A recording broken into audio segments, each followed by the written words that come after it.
ลงมาแล้วครับปุยยันแพ้กับการประกอบการเล่นดีครับบางต่อไปรับพรกันในหมู่ฟ้าสอง80ได้จุดเหนียวพร้อม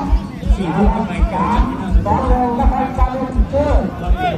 แต่ทุกการเล่น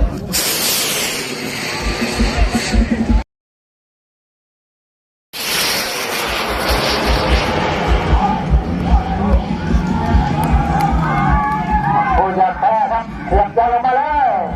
ขาดยืนตามหลังขึ้นไปหลบลงมาแล้วครับปุยยันแพ้กับการประกอบการเล่นดีครับบางต่อไปรับพรกันในหมู่ฟ้าสอง80ได้จุดเหนียวพร้อมอลังการ